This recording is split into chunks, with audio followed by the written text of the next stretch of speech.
beautiful hymn. All of those notes are the right ones. The difficulty is you can't hear that famous hymn that we all love so much because the element of time is missing. If you add the element of time to the playing of this hymn, rather than playing all of the notes at once, you get this.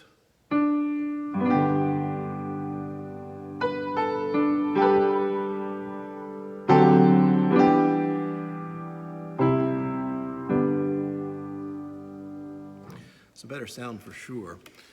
Adding the element of time releases that cacophonous sound of playing every note at once and arranges the notes in a particular sequence with a particular order. There's a time for D and a time for G, time for B and G again, and B again, and then an A.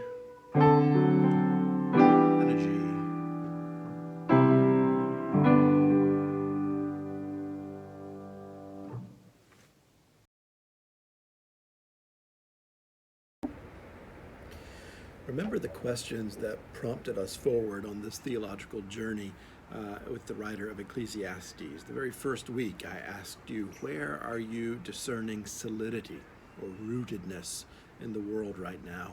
And who are our allies, both human and more than human, in facing the days ahead of us? For Kohelet, time becomes an ally in facing the futility and ephemerality of life as he is experiencing it.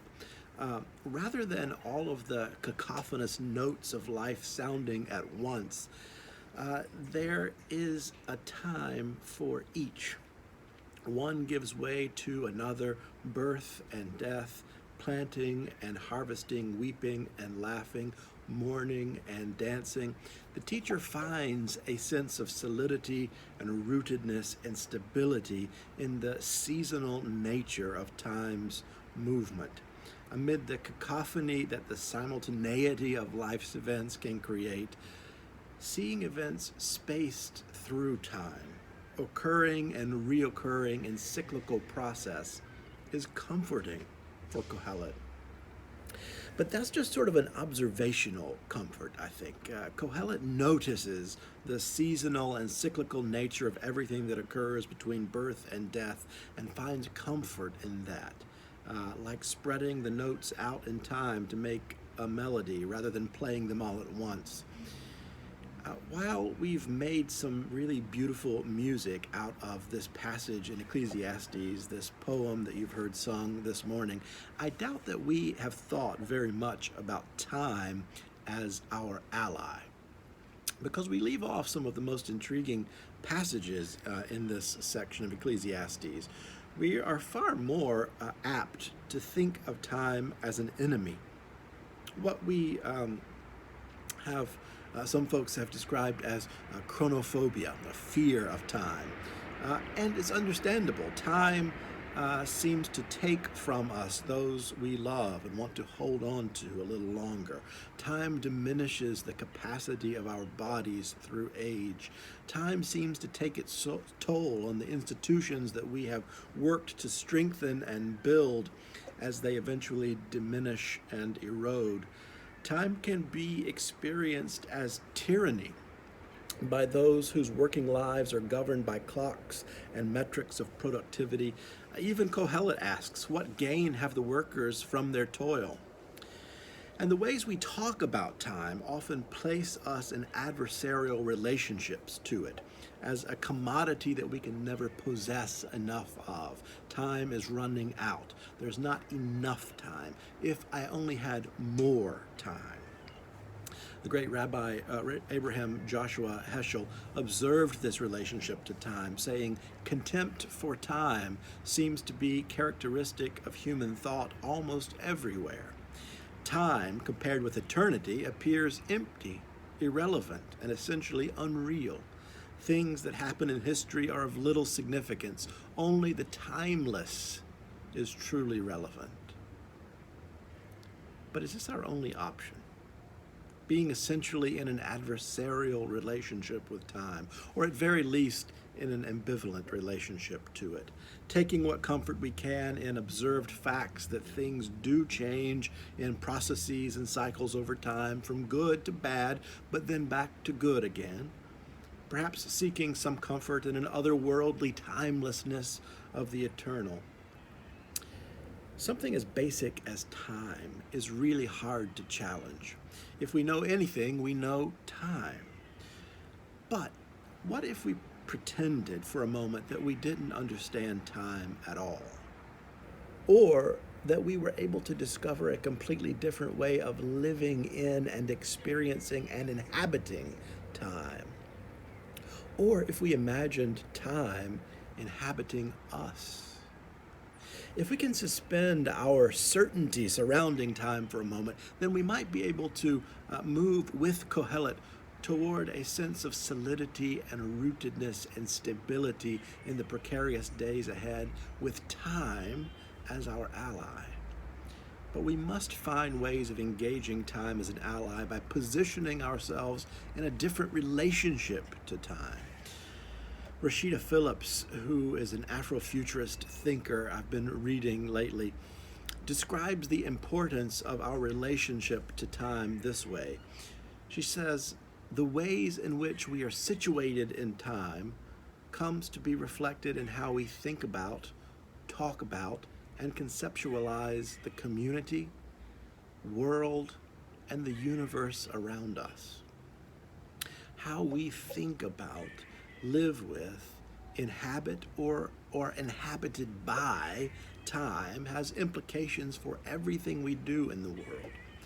Even things like how we think about climate change, how we engage in the work of justice, when we experience our relationships to loved ones beginning and ending, and how we perceive the divine in our lives. Phillips lifts up the notion that many African traditions of time incorporate these notions of recurrence and cycles, rather than a linear imaging of time that has dominated the Western imagination. In a linear sequencing of time, we are concerned with finality, with what things are leading to. We become mesmerized by and beholden to an illusion of progress. The past and the future, in a linear conception of time, are subordinated to the eternal now of the present moment, which we imagine is the only time that we can ever inhabit. But what if past and present and future could be experienced as overlapping occurrences, where memory and feelings and sensations and our very bodies make up any given instance of time? What if the past and the future were as alive to us as temporal dimensions as the present is? This is entirely possible in other cultural conceptions of our relationship to time that aren't dominated by the Western imagination of linearity. And I think there's something going on for Kohelet here as well along these lines. Let me show you where, because I think that we would likely miss it upon our first reading of this text in the English. After this, time for that passage that is undoubtedly the most well-known passage in the whole book, we get two very intriguing verses. And here's the first one.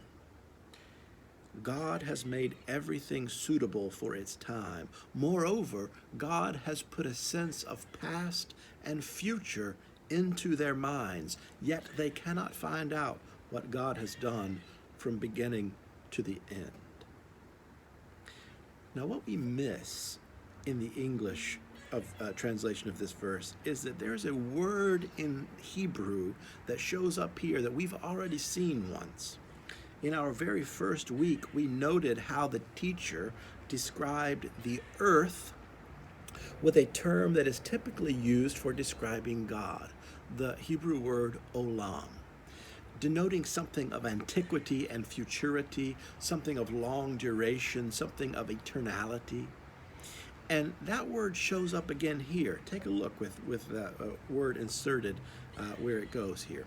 God has put a sense of past and future, olam, into their minds.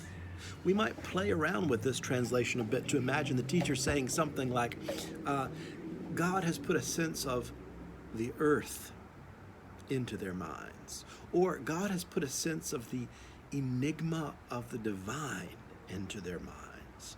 Or God has put a sense of antiquity and futurity into their minds. And that's a really intriguing verse to land upon after the teacher has just illustrated in poetic verse how the normal everyday occurrences of our lives, from birth to death, mourning to dancing, war and peace, are ordered in a fairly monotonous cyclical chronology, comforting in their dependability perhaps, but rather unremarkable. And then she arrives here. But God has put a sense of olam into their minds. Here's the first way that time might be imagined as becoming an ally to us in facing the world and all of its futility and ephemerality.